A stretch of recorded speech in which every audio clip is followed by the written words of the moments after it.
Combat in Hogwarts Legacy feels whippy, responsive, and deceptively simple. There's actually a lot of nuance to the combat system though, and today I'm going to share some of the best combat tips that I've developed during my time with the game. But before I do that, take a leap of faith and like this video, and if you decide it isn't very good and that I'm a loser, just unlike it before you leave. Right off the bat, if you're playing on PC, you need to change up your keybinds. Nearly every enemy has an unblockable attack that you have to dodge, and even when they don't, there's probably another enemy in the group who does. The default keybindings put Protego on Q and your dodge all the way down on control, which is a long reach and a subtle cognitive difference that, for me at least, dramatically decreased my ability to switch between the two fluidly and in the moment. The tips I'll get into later won't matter much if you keep missing blocks and dodges and getting killed or petrified as a result. I found that by switching my dodge keybind to space and my jump to E, the process feels much more intuitive since my thumb already rests on the space key anyway. Alternatively, you could simply map dodge to E, that way Protego and dodge are both right next to the W key, and it's simply a matter of left side counter, right side dodge, which is much quicker and easier to do during combat than the default. Along the same vein, I recommend that if you're used to tab target games like World of Warcraft, that you reverse your tool wheel and lock on keybinds so that your lock on is now on tab. I find the way my hand naturally rests that my pinky is already on the caps lock key and ready to go, but I still 100% of the time try to hit tab to lock on because that's just what I'm used to.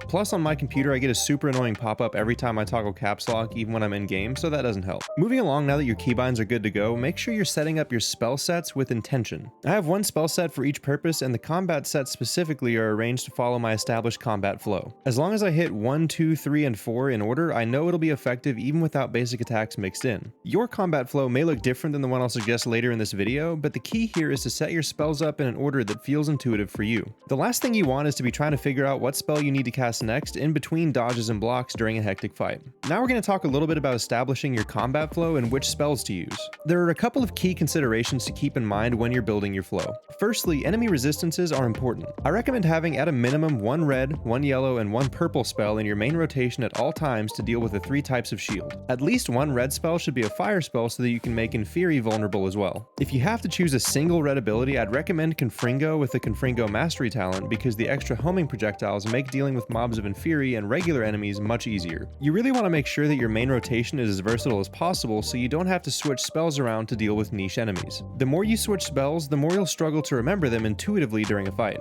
The next key concept in developing a flow is juggling or crowd control. You want to have spells in your main rotation that can stun or otherwise disable an opponent because the best fight is one where the other guy can't hit back. I find it's best to have 2 disabling abilities in my main rotation, that way I can keep an enemy completely disabled or stun locked during an entire fight. It's really dealer's choice here on how you accomplish this, but as a rule of thumb, I try to use at least one ability that's useful outside of combat so I have it in those situations. The best choice is probably Levioso due to its long uptime and relatively short cooldown, as well as its usefulness when capturing magical creatures and getting field guide pages from statues. I utilize Flipendo as my second disabling spell because it has an extremely short cooldown that, when timed properly with Levioso, will allow you to keep enemies airborne indefinitely. Additionally, it's also a purple spell, so you can use that for those purple shields. I highly recommend using Luke and Brattleby's training dummy during the Crossed Wands Dueling Club questline at the Clock Tower Courtyard to practice juggling because it teaches you a basic juggling rotation. Use it as much as you need to while it's available because as of this writing, I've completed the questline and can no longer access the dummy. I'm not sure if that's a permanent thing or if it'll be available later in the story, but I wish I'd used it more while I had it. If you don't have access to the dummy, a basic juggling flow looks like Levioso into 3 basic attacks, Flipendo into 3 basic attacks, and repeat as necessary. Once you get the hang of timing, it's very easy to keep a solo enemy stun locked this way. In brief summary before the last consideration for establishing your flow, make sure that your main combat rotation includes yellow, purple, and red spells that allow you to effectively juggle enemies, with at least one of them being a fire spell. Moving on, the last consideration when establishing your flow is your talent build. Talent points are a limited resource, and if you're spending them to amplify spells that you don't use, then you're wasting them. There are a ton of talent build options, and I'll go in depth on that in a later video, but for now I recommend using my previous tips to inform your decision on talents. Take a look through your talent options and decide which talents you think will result in the best spells to fit into the framework that I've already outlined.